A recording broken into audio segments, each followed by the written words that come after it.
Hi guys, here's part 19. You'd expected an ordinary day.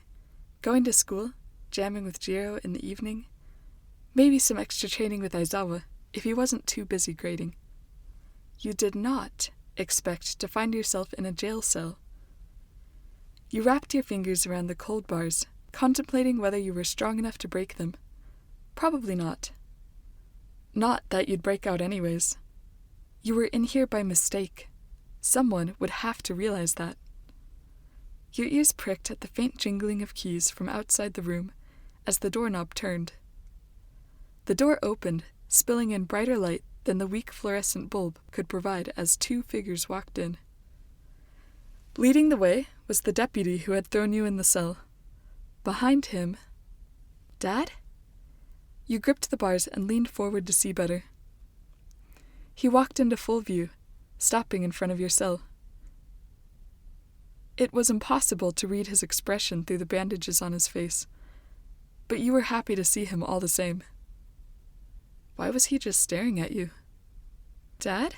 You asked again. Are you here to get me out? The deputy headed back to the door, calling a terse 5 minutes. The door slammed behind him, leaving you and Aizawa in the dimly flickering fluorescent light. Eiko, are you all right? Yes, fine. Good. Over 30 people are testifying that you went on a rampage in a sushi restaurant. It's a huge pain. Dad, it wasn't me. I didn't do it. I was just trying to help, but... Aizawa held up a bandaged hand to cut you off. I know, kid. You were framed. You know? Obviously. I know you, Eiko. Even if you were capable of such actions, which you are not, there's no motive. The real question is why someone went to such trouble to paint you as a destructive delinquent. Any ideas? No. Your mind whirled. Framed. You hadn't even wrapped your mind around the idea yet. Why? I'll deal with that, Aizawa interrupted. I need you to tell me what happened, thoroughly, every detail. Am I going to get out? Aizawa noticed the way your knuckles whitened as you gripped the bars. Yes, problem child. This is a mess, but no one was hurt, so they can't hold you for long. Now, focus. Right. You straightened your shoulders and gathered your thoughts. Aizawa pulled a recorder from his pocket and dropped it on the ground, tapping the button with his foot. His ability to work around his handicaps was unbelievable. You shook your head, then told him everything about the invisible attacker at the sushi restaurant. Time flew by, and before you knew it, the door opened again, overstimulating your deprived senses with bright light as the deputy's brusque voice called, "Time's up!" Aizawa obediently flipped the recorder up with a kick to drop it in his pocket and shuffled slowly towards the door. Don't worry, kid. He spoke softly, but it was perfectly audible to your sensitive ears. I'll get you out soon. In an even lower voice he added, if only to stop that purple-haired genius from planning a jailbreak. You laughed at his reference to Shinso. Only after the door had closed behind him did you realize that it was the first time Aizawa had deliberately tried to make you laugh. Okay, quick author's note. So, for the next bit, it's going to be Shinso's point of view, and it's sort of a long point of view. It covers everything since you got into UA until the current moment where you're in jail. Bear with me. And I know you're like, why can't we just move the plot along? But the thing is, there are a lot of things that Shinso's been sort of keeping off to the side. And the plot's about to start rolling really quickly. So I realized when I was doing all my planning and writing that unless I revealed it right now, there wouldn't be time later on. So, here we go. Hitoshi Shinso stared up at the ceiling of his room as he sprawled on top of his bed. The light from his window faded to dusk, then to night. It was well past 3 a.m. Insomnia, his old friend. It wasn't like he could sleep while you were locked in a jail cell. Ever since the day you'd gotten your UA acceptance letter, everything had changed. he'd upset you that day. He'd made you cry. In spite of that, you had sent Aizawa out to talk to him, and that conversation had changed everything. Flashback. "Shinso," Aizawa called. He didn't want to talk to anyone, so when he saw Aizawa-sensei, he tried to walk the other way. A scarf around his shoulders stopped him. The hero he had always idolized glowered down at him, hair floating above scarlet eyes. Eraserhead had inspired Shinso's dreams of becoming a hero. He was the last person Shinso wanted to see, now that he was realizing how unrealistic that dream had been. "Kid," Aizawa glared. It sounded disdainful to Shinso. Everything did. "You almost died with that stunt in the entrance exam." Small flames of anger flickered through Aizawa's eyes. Shinso nearly laughed. Not only did he not get into the hero course, he was being told off for putting himself in danger. Eraserhead really did see him as a civilian, not a hero. "It doesn't matter," Shinso said bitterly. "It didn't work, so I won't try anything like that again." Aizawa's expression darkened. "You're giving up?" Shinso actually laughed out loud. "Don't you believe in rationality? In being realistic? That's what I'm doing, Aizawa-sensei." Shinso tried to walk away, pushing at the scarf around his shoulders, but it tightened as Aizawa yanked back. "You can't think rationally without correct base assumptions. You're basing your logic off of the assumption that you don't have what it takes." Aizawa glared down into Shinso's eyes. "But you do have the potential to be a great hero, Hitoshi Shinso." Shinso stared up at him in confusion. From anyone else, it would have to be empty words of comfort, but Aizawa wasn't the type to do that. "Why are you telling me this now?" Shinso demanded. "Isn't it a bit late?" "It's not too late." Aizawa's scarf weapon floated back around his neck, releasing him. "If I couldn't succeed this time, what will be different next time?" Shinso challenged. "Next time," Aizawa looked up tiredly, "you'll have been trained by me." "You're going to train me? Even though I'm not in the hero course?" "Yes." "Do you even have time for that?" "There are 24 hours in the day, and unless I'm mistaken, neither of us spend many of them sleeping." Hope started to blossom in Shinso's heart. "You'll train me?" "That's what I said, kid," Aizawa repeated testily. Tears suddenly welled up stingingly in his eyes, a release of the months and years of strain from harboring an impossible hope that now seemed possible. He swiped at his eyes with his sleeve, but he couldn't stop a couple salty drops from streaking down his face. Aizawa placed a firm hand on his shoulder. "The training isn't going to be easy. Are you prepared?" Shinso looked up, eyes bright with determination. "You bet," he grinned. Aizawa hadn't been kidding. The training was brutal. It usually took place between 2 a.m. and 4 a.m., after Aizawa's nightly patrols. It didn't make his insomnia-ridden sleep schedule any worse. Aizawa had been right about that. But he'd never before experienced this level of sweat-dripping, muscle-burning, endurance-testing pain. Aizawa thought it was important for him to develop a base level of strength, agility, and speed. And Aizawa's idea of base level anything fitness-related seemed nothing short of Olympian. In addition to all the general exercise and strength training, he was learning strategy, tactics, and using the scarf-like capture weapon. As his binding cloth flopped uselessly to the ground, missing the chimney he'd been aiming for by several meters, Shinso sighed wearily. "How long did it take you to learn this again?" 6 years. Aizawa didn't bother to look at him. "I tried training Eiko," he added, tightening the bind on his own target, a rooftop AC unit, even further away, which he had, of course, wrapped with perfect aim. Shinso raised an eyebrow. "Tried training her? What happened?" Aizawa shot him a no-nonsense look. "Eiko has nearly unbreakable blade-like claws on her hands, It quickly became clear that the most rational approach was to develop a custom fighting method for her to use her claws effectively. The binding cloth only got in the way. Shinso stared curiously. Can she slice through the binding cloth? She went through several of them, Aizawa said, unamused. Shinso stifled a snort of laughter. You're a different case, Aizawa interrupted sternly. Learning the binding cloth will provide you with a needed advantage. Try again. Shinso sobered, reeling the cloth back in. 6 years, huh? I started from scratch. Your learning is accelerated by having the teacher I lacked. Shinso glanced sideways at him in surprise. Eraserhead's binding cloth techniques were unique, according to fight analysts, but this confirmed that he had developed the style himself, without a teacher. Aizawa gazed out at the nighttime city.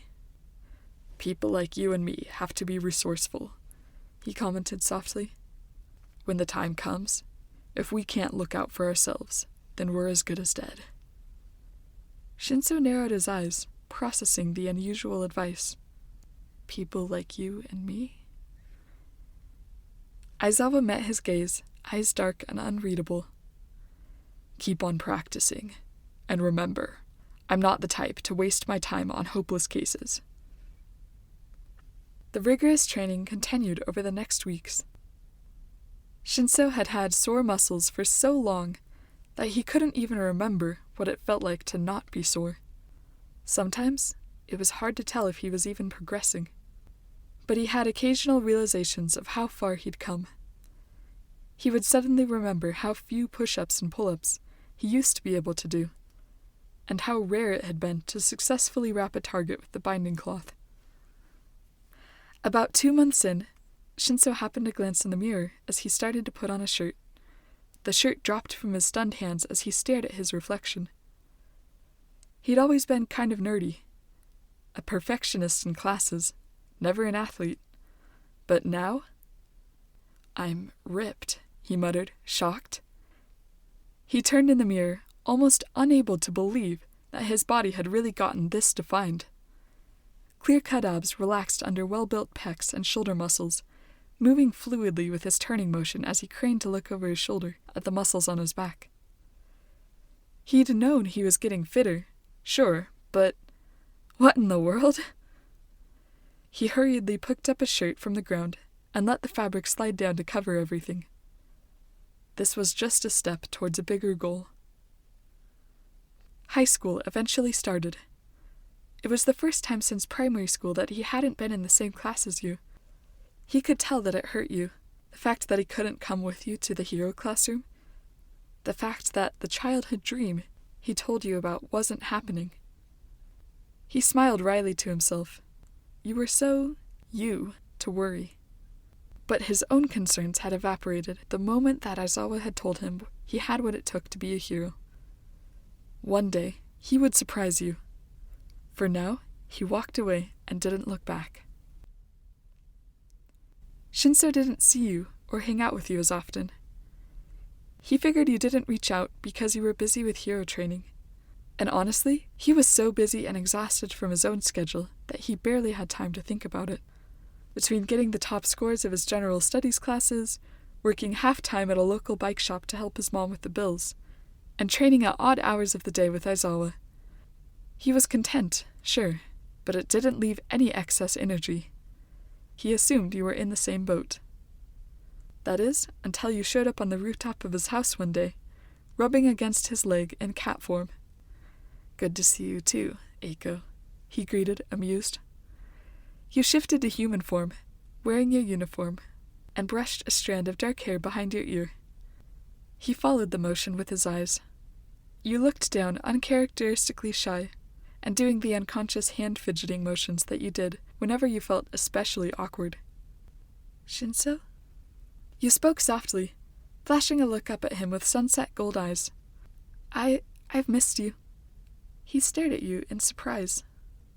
You're always so busy lately, you explained nervously. And I don't know why. Nothing's changed, right? Shinso looked away, hoping your sensitive ears couldn't pick up his heartbeat. He didn't want you to find out about his extra training yet. You've been really busy too, he pointed out. Yeah, you sighed. Your cat ears drooped adorably. But you trailed off, looking down at the ground. You were so painfully, adorably awkward. He felt a surge of protectiveness over you, and stepped forward to encircle you with his arms, pulling you against him and resting his chin gently on your head. You stiffened. Nothing has changed. He grinned at your nervousness. You relaxed into him, wrapping your arms gently but firmly around his torso to return the hug. His heart melted, the surge of protectiveness washing over him even more powerfully than ever. What was the big deal? He was just hugging his friend. He let you go before he could think about it too hard, and turned his attention back to the bike. Okay, you said happily. And thanks, Hitoshi. He couldn't stop thinking about that hug in the weeks that followed. Why did he feel so protective over you? Why couldn't he stop thinking about every little sensation of that moment, from the way your hair tickled his jaw to the feeling of your fingers on his back? Shinso threw himself into all his tasks more than ever, distracting himself from his confusion. He didn't see you until a few days later when school was getting out. Students milled about and went their separate ways, some walking, some taking the bus, others jogging across the street to where their rides were waiting. You were just across the plaza, walking with the usual skip in your step. He was about to call out to you when he realized that you were with people. He hesitated. A pink alien-like girl was yelling something happily, making you laugh. The other two friends were guys. A blonde guy with a dark lightning bolt in his hair was gazing at you with disgusting adoration. The other guy was an ash blonde with bright red eyes and an athletic physique. He didn't stand out right away, because he was just watching the conversation with a scowl. But Shinso noticed immediately that his eyes never left you. He barely blinked. Shinso felt an unexpected hatred rise within him. Couldn't the guy keep his scowling self away from you? Why was he watching you like that? A squeak of fright from nearby snapped Shinso out of his thoughts. A girl student hurried away from him, giving him a look of true fear as she did so. Shinso realized that everyone was giving him unusually wide berth despite the crowded conditions. His body language and intense rage had created a chilling aura that people avoided. He forced his expression to relax and unclenched his hands. What was he doing? The realization hit him with the force of a truck. He didn't just care about you as a friend. That was only the beginning of what he felt for you. He liked you. He loved you. After he admitted it to himself, everything took way more self-control, restraining his temper, not putting the Bakugo guy in his place. Shinso's creative mind could think of a million ways to humiliate Bakugo, to destroy him, to remove him from your life. During sleepless nights, Shinso balled his hands into fists, tears pricking at his eyes as he tried to banish all of his ideas. He didn't want to be a villain. He didn't want to be like this. Love shouldn't be like this. Then, the USJ attack happened. For the first time since starting school, he resented the fact that he wasn't in the hero course yet. He hadn't been there to help his teacher, his mentor, or you. Instead, you'd just had that obnoxious blonde Bakugo who had slammed him into the lockers simply for telling him where to find Recovery Girl. You'd stayed by Aizawa's bedside constantly, obviously neglecting sleep until Shinso showed up to help watch Aizawa. You sleeping on his shoulder had brought back that heart-melting feeling all over again. Self-control was so hard. He went from watching your adorable sleeping face to almost brushing lips with you. He really had to figure out how to deal with this before he did something he'd regret. Between struggling with his own possessive emotions and sense of losing control, and what happened to Aizawa at the USJ, it was one of the hardest and most confusing weeks Shinso had experienced in his life. Once Aizawa was discharged from the hospital, Shinso resumed training. Even bandaged from head to toe, Aizawa assured Shinso in a no-argument tone that he could still instruct him. And that was the plan. But after only 30 push-ups, Shinso collapsed. Aizawa frowned, walking over with his post-injury caution. "What's going on?" his teacher asked sharply. "Even if you hadn't done any training on your own since last time, you shouldn't have lost strength this quickly." "My muscles aren't the problem," Shinso growled. Aizawa paused, his mentor senses picking up something odd. "Then what is?" he asked bluntly. Shinso rolled onto his back, revealing the tears streaming down his face and the warring emotions struggling to take over. Aizawa stared down at him and exhaled tiredly, finding a seat on a low rise in the rooftop. "I'm listening," he said simply. And so, for the next 2 hours, Shinso vented to the dark silhouette under the stars. He didn't even care that it was his crush's dad that he was admitting all of this to. He just needed to get it off his chest. He couldn't do it anymore. All his emotions poured out in a mess of words and frustration and thoughts, too rapid and illogical to follow. And Aizawa listened. "I don't want to be a villain," he finished. "And I want Eiko to be happy, even if it's," he gritted his teeth, "even if it's with other guys. But I feel like I'm losing my sense of self.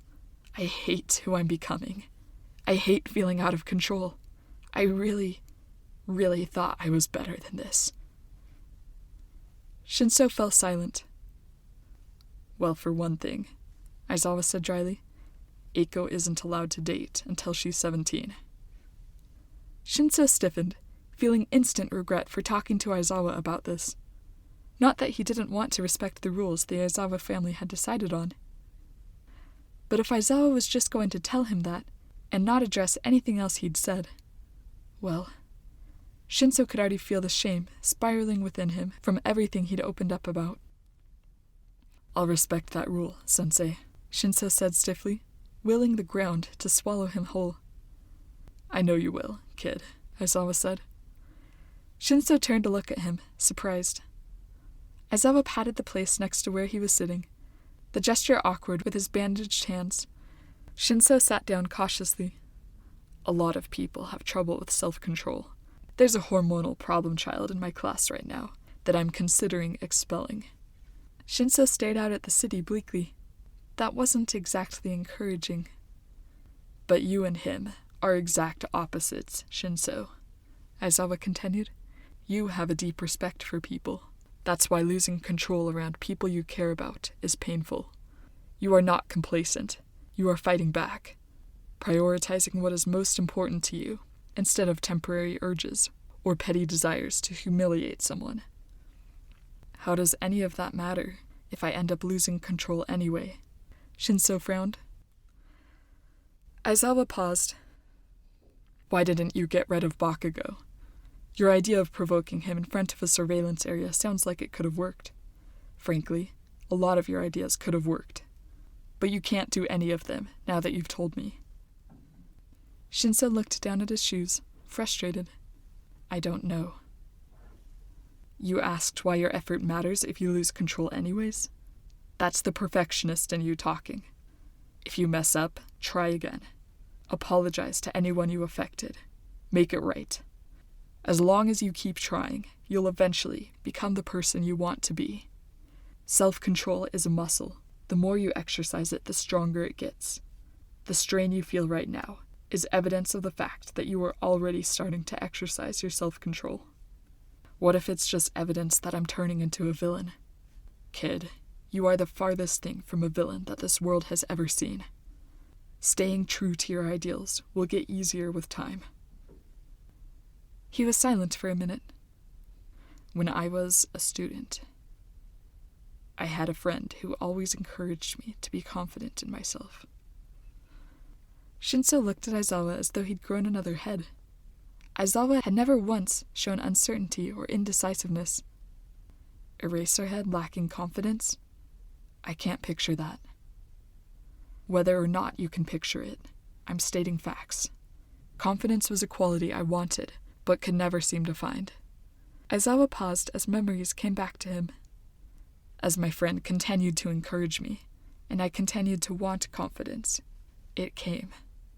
It wasn't all at once. I had ups and downs, but it led to a lasting change. He sighed. I've seen it over and over again. People changing, overcoming weaknesses, overcoming addictions even. The key is always that they never gave up on who they want to be. The choice is yours, Shinso. Who do you want to become? I want to become like you. Aizawa looked back at him in the darkness, surprised for a moment. I'm flattered, kid. I think you can do better. Shinso grinned. Like you, minus the inability to cook. Aizawa stared at him flatly. Training continued as usual. Aizawa never mentioned the conversation again. He had the same demeanor as he'd always had, action-focused, rational, tired. Shinso relaxed, and for the first time in a long time, he felt at peace. The simple act of telling someone he trusted made it easier to handle his emotions. He still didn't like Bakugo, but he wasn't worried that he was going to do anything drastic anymore. That desire was fading. Things were getting easier with you, too. He still felt a pang when you were hanging out with your new friends, but he was focusing on your well-being rather than on being jealous. And with that effort, his love for you was making him a better person. He hadn't known it was possible to feel this peaceful. He hadn't known it was possible to care about another person this deeply. About a month ago, Aizawa had decided it was time for Shinso to do some quirk training. Shinso had used his quirk very few times in his life, but now he used it every day, under Aizawa's instruction. After a week, Aizawa brought a yawning Mike to assist. To his shock, Shinso discovered that many of the limits of his quirk were breaking down with intensive training. He could now brainwash 2 people simultaneously, instead of being limited to 1 person per question. After even more training, he discovered that he could make brainwashed people talk. That was a huge development. At first it was just answering yes and no questions, but with more practice, he found that he could get people to open up more to any question he asked.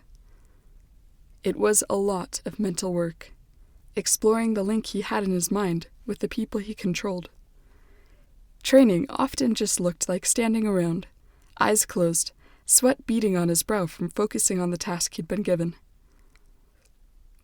"Dang, kid," Mike said after a training session. "That's even more powerful than Tsukachi's lie detector quirk. You don't just know when people are telling the truth. You can actually force them to spill it."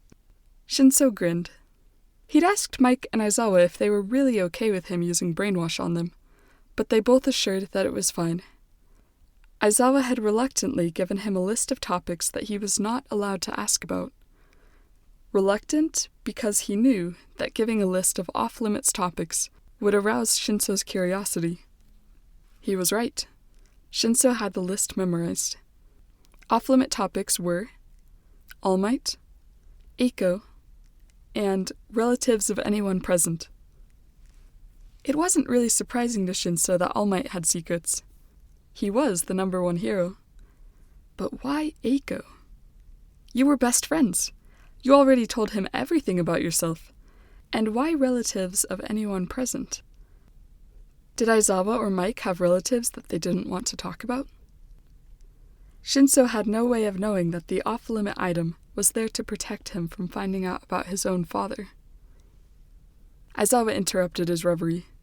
"Ready?" Shinso stood, wiping perspiration from his brow. Aizawa waited expectantly, silently. This was the first part of every quirk exercise. He had to make Aizawa talk. It would never work if Aizawa didn't choose to give in. But he wouldn't give in with a response until Shinso said something that would work on most people.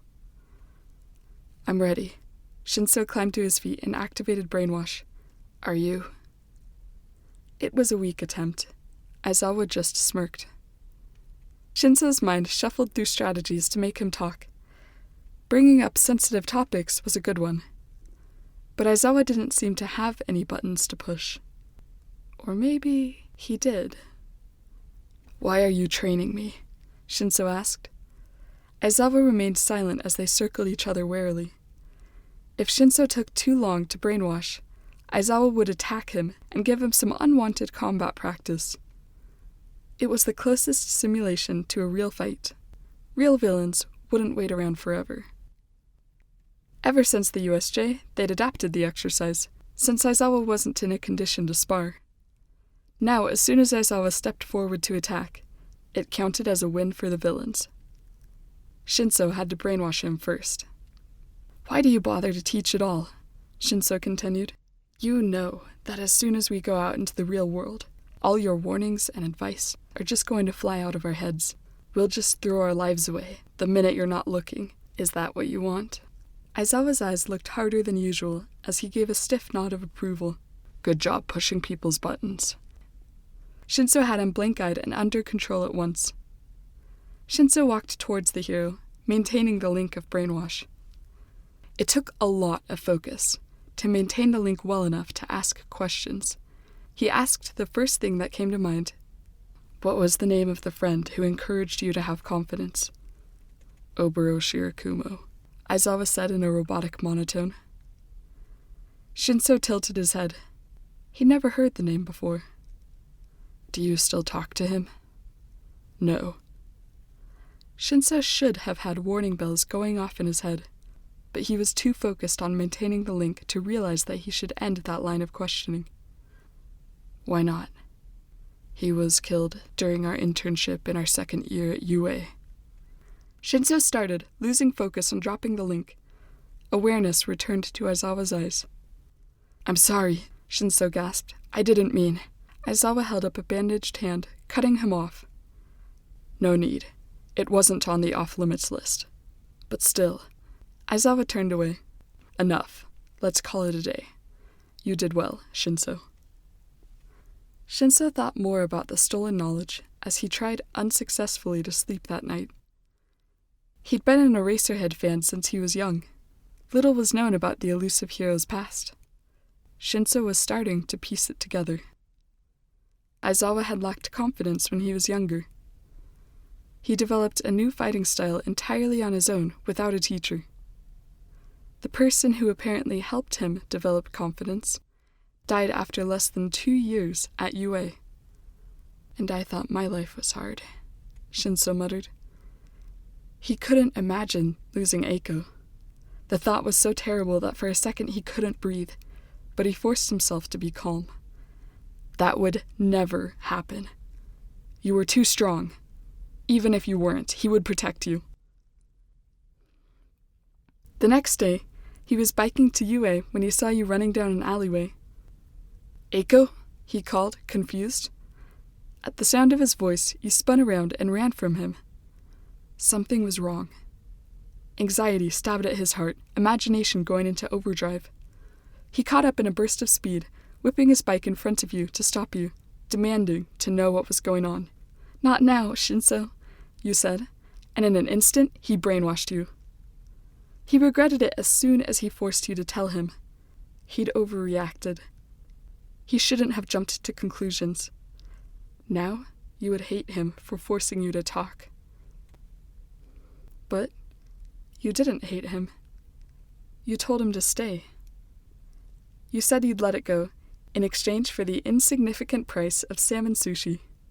He almost laughed. And for the first time ever, Shinso, the perfect student, ditched class. He wished he could bike forever with you on his handlebars, your hair flowing in the breeze. He wished he could joke with you forever in the restaurant. The way you teased him and flicked his nose assured him that you would be all right. You told him about your fight with Aizawa. He listened. He thought about it, talked with you about it, and let you borrow his phone to make things right. Everything was so wonderful. He should never have thought that. Because as soon as he did, chaos descended. He could see what was happening almost as soon as the invisible attacker threw him into the restaurant. Eiko had been set up. Why else would they send someone with claws just like hers? It enraged him. But he'd been painfully useless, unable to stand with the intense vertigo that had followed hitting his head. Everyone in the restaurant was screaming in fear as they tried to escape, and you, earnest as ever, were trying to protect them. You really were terrifying, with your feral snarls and flashing silver claws. Beautiful, but terrifying. You obviously hadn't stopped to consider how you looked. After all, you weren't the type to worry about that when someone was in trouble. But it was clear that everyone in sight was afraid of you, and only you. No, Shinso thought, fighting his vertigo as he struggled to his feet. He'd suffered those looks of fear from everyone all his life, but you should never have to. You stood, sniffing the air suspiciously, then offered to help a man to his feet. Your eyes widened as you realized that he was afraid of you. You looked around the terrified room, starting to look lost and alone. Shinso struggled upright, leaning on the wall. A hero smashed through the window, looking at you with deadly resolve. "Wait!" Shinso shouted authoritatively. "Why?" the hero growled. "Got him." "Hitoshi!" Your voice sounded horrified. "Let him go! That's a pro hero!" As if he cared. Between getting himself in trouble or letting that guy punch you, it was a no-brainer. "Not until the police get here," he snapped. Another hero missiled in through the shattered window, slamming you into the wall by your throat. "Eiko!" Shinso stumbled forward as he reached for you. A rushing in his ears was the last thing he remembered. He woke up in the place he'd collapsed, with a medic hovering over him. Wincing, he sat up. He had only blacked out for a minute, tops, but he saw you being loaded into a police car. The car drove away with you before he could do anything. Luckily, the hero he'd brainwashed had no idea it was him, so after detaining him for a while to ask questions about the attack, they let him go. They hadn't believed his story about an invisible attacker. "Head trauma," the medic had whispered, to his annoyance. Now he was at your house. He let himself in. Lockpicking, a skill Aizawa had taught him pretty early on. No one was home, and Aizawa wasn't answering his phone. That could only mean he was already helping you. So Shinso just had to wait until he got back. He paced tracks into the carpet of Aizawa's living room. After a while, he couldn't stand it any longer, so he helped himself to Aizawa's office supplies and sat down at the coffee table. First step, research. He found all the laws and loopholes relating to what happened at the sushi restaurant, creating a neat bullet list. Next, evidence. There were a lot of possibilities, depending on how careful the villains had been. Checking for fingerprints and DNA was obvious, but did the villain's claws really match yours exactly? A careful analysis of the wall slashes might show a difference. Mind-whirling, Shinso created another list of all possible ways to prove your innocence. Now, to make an ironclad case. The sound of the door opening and closing alerted Shinso to Aizawa's return home. He glanced at the clock. 11 p.m. He hadn't realized how much time had gone by. What if Aizawa had managed to bring you back? But his heart sank when only one set of footsteps followed the sound of the door closing. Aizawa froze, eyes roving the computer and papers strewn around Shinso, then raised an eyebrow.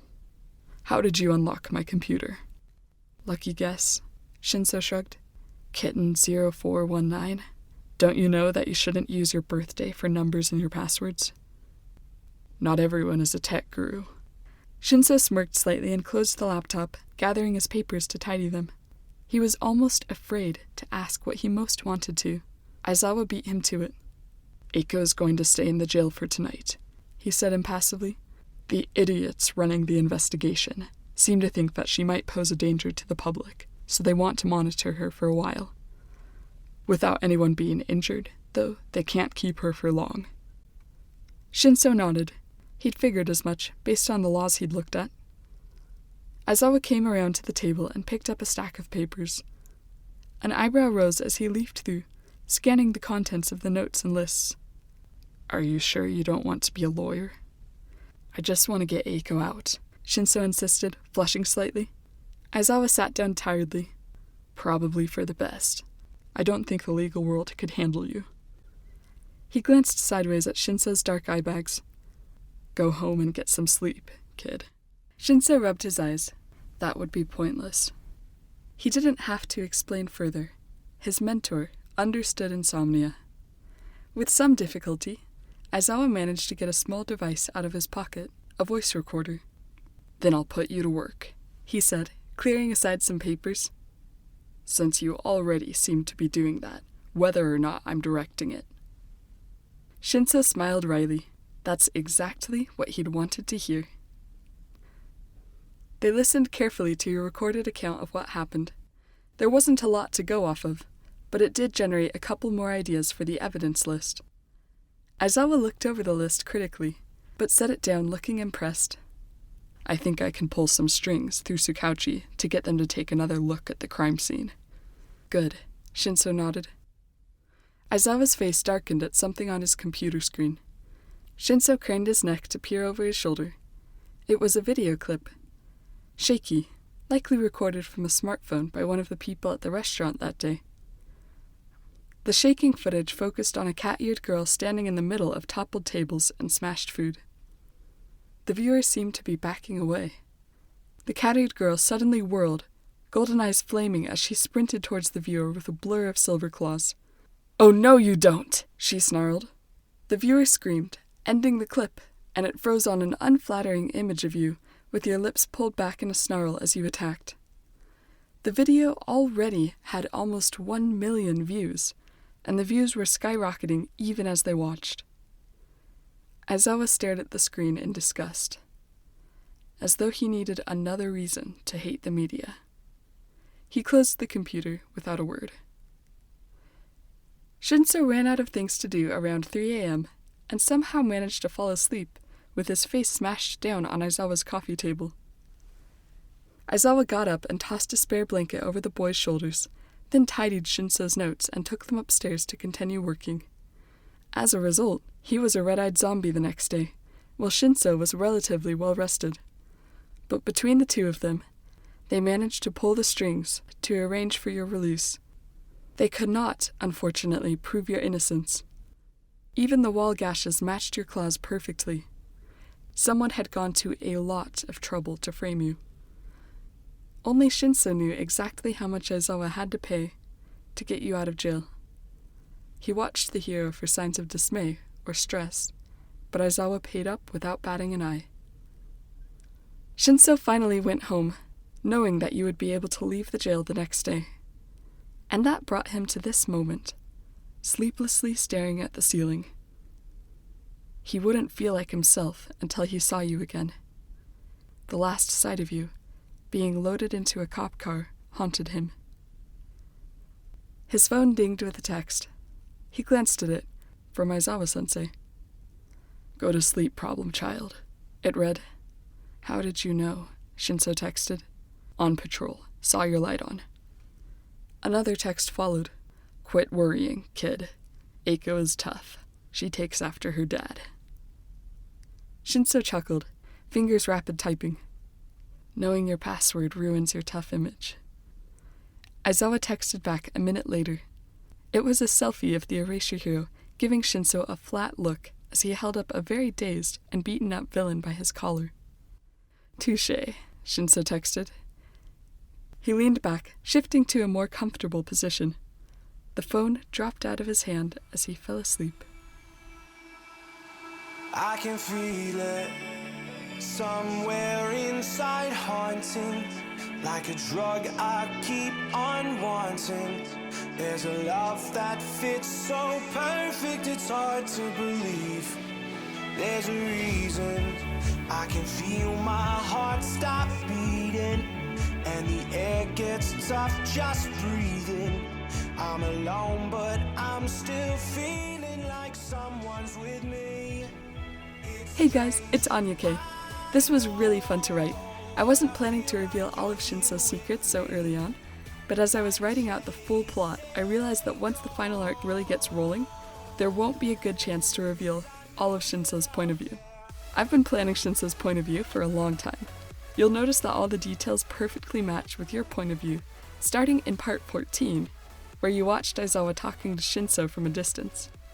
You didn't know at the time that Aizawa was offering to train him. Similarly, in part 15, you were worried because Shinso seemed so busy, and you didn't know that he was hiding his secret training. Now it all makes sense. Hope you enjoyed. Buckle up for the next chapter, because now the plot's really gonna start rolling. And thank you all for listening. You've made it so far. Bye!